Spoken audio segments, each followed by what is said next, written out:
All right, let's talk about something that so many of us, especially high-achieving women, deal with, but almost never say out loud, and that's that constant nagging fear that you're gonna lose your partner. We're gonna finally tackle it. Wow. This quote, it just gets right to the heart of it, doesn't it? So many of us look like we have our lives completely together on the outside, but underneath all that, this quiet little fear is just running the show. And man, is it draining. Okay, so let's talk about the silent fear. And that subtitle says it all. Calm on the surface, paddling furiously underneath.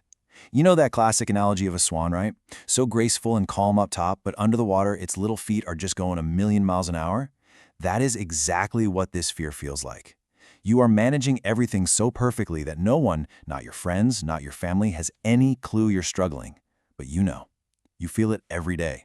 And look, this isn't just some vague feeling, right? It shows up in really specific ways, like overanalyzing his text messages, trying to figure out the exact tone, or constantly compromising on what you want. It's that overgiving and overexplaining, hoping it'll make him stay. And oh my gosh, the lying in bed at 2 a.m., replaying conversations, just wondering, were you too much or maybe not enough? So what do we do when that fear kicks in? We try to be more perfect, right? We try to be more easygoing, more fun, more attractive. We think if I can just be the right way, then the fear will go away. But here's the thing, and I really need you to hear this. No amount of being more perfect is going to work, ever. Why? Because the fear, it isn't actually about him. That's right. It is not about him. And this is so crucial because if you think the fear is about him, you'll spend all your precious energy trying to manage him, trying to manage his moods, his perception of you. You'll completely exhaust yourself, and guess what? The fear will still be there. So we've got to uncover the real source of this anxiety. So, if it's not about him, what is this fear really about? What is going on here? Here it is, the big reveal. It was never about him. Just let that sink in for a second. The fear you feel about losing him was never actually about him. It's a complete reframe of the whole problem. So what is the real fear then? What is it actually doing? Well, you see, the fear is actually a protective mechanism. It's not trying to keep him, it's trying to protect you.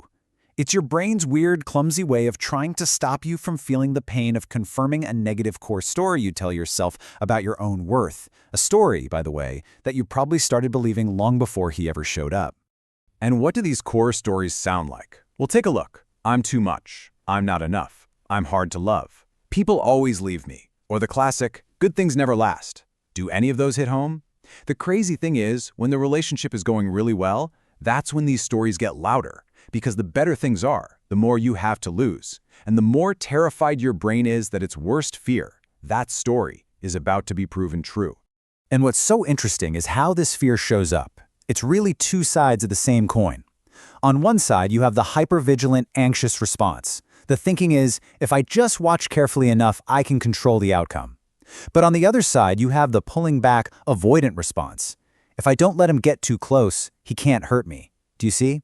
It's the exact same fear, just different packaging. Okay, so now that we know what the real problem is, how in the world do we fix it? Well, the work starts inside. We have to rebuild your inner world, and that means separating your identity from the relationship.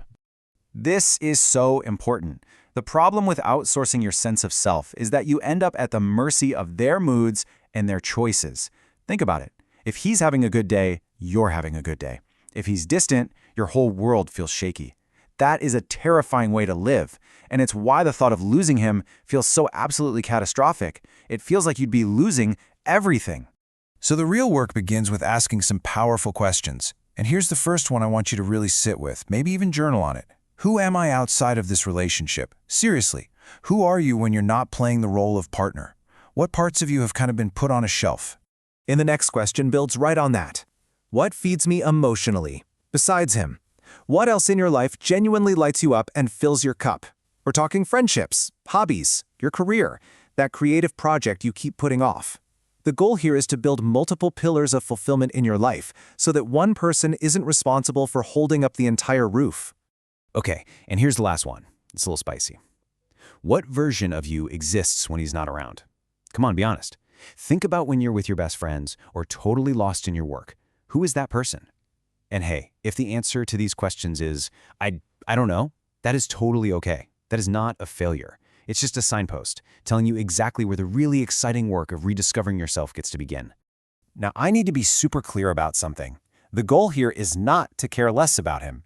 This isn't about building walls or becoming detached. Not at all. It's about having so much of yourself, your own full, rich life, your own center of gravity, that if he were to leave, yeah, it would hurt like hell, but it wouldn't feel like you were losing your entire self along with him. All right, so that's the big picture, the long-term work. But what about in the moment? You know, when he goes quiet for a few hours, or he cancels a date, and you feel that hot spike of panic in your chest. What do you do then? For that, we need a practical, in-the-moment tool.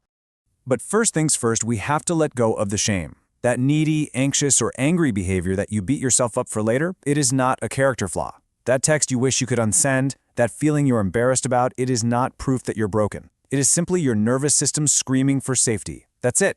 And shaming yourself just adds another layer of pain. So we're done with that. Okay, so here is the practical 3-step process. Step 1, name the feeling. Actually say the words out loud. I am feeling afraid right now. This pulls you out of the emotional storm and lets you observe it. Step 2, get into your body. Plant your feet flat on the floor and take 5 slow, deep breaths. This sends a direct signal to your nervous system that you are physically safe. It's a biological shortcut.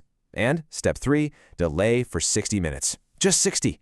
Set a timer on your phone. Tell yourself you have full permission to act on the fear after the timer goes off. But here's the magic. The regulated, calm version of you rarely, if ever, wants what the panicked version of you was demanding.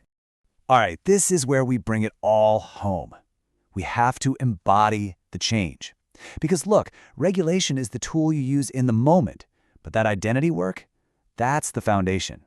The final, most important step is to shift from just knowing all this stuff in your head to actually living it in your body. And this is why embodying it is so incredibly powerful. This quote says it all. Men respond to energy before they respond to words. And really, this is true for everyone. Your partner feels your energy. When you're operating from a place of anxiety, there's this needy, pulling energy, even if you don't say a word. But when you're grounded in yourself, when you're genuinely happy and fulfilled in your own life, that creates a warm, inviting energy that is completely different. And this right here is the ultimate goal, to get to a place where you are wanting him without needing him. You shift from needing his validation to feel okay to a place of pure, genuine desire.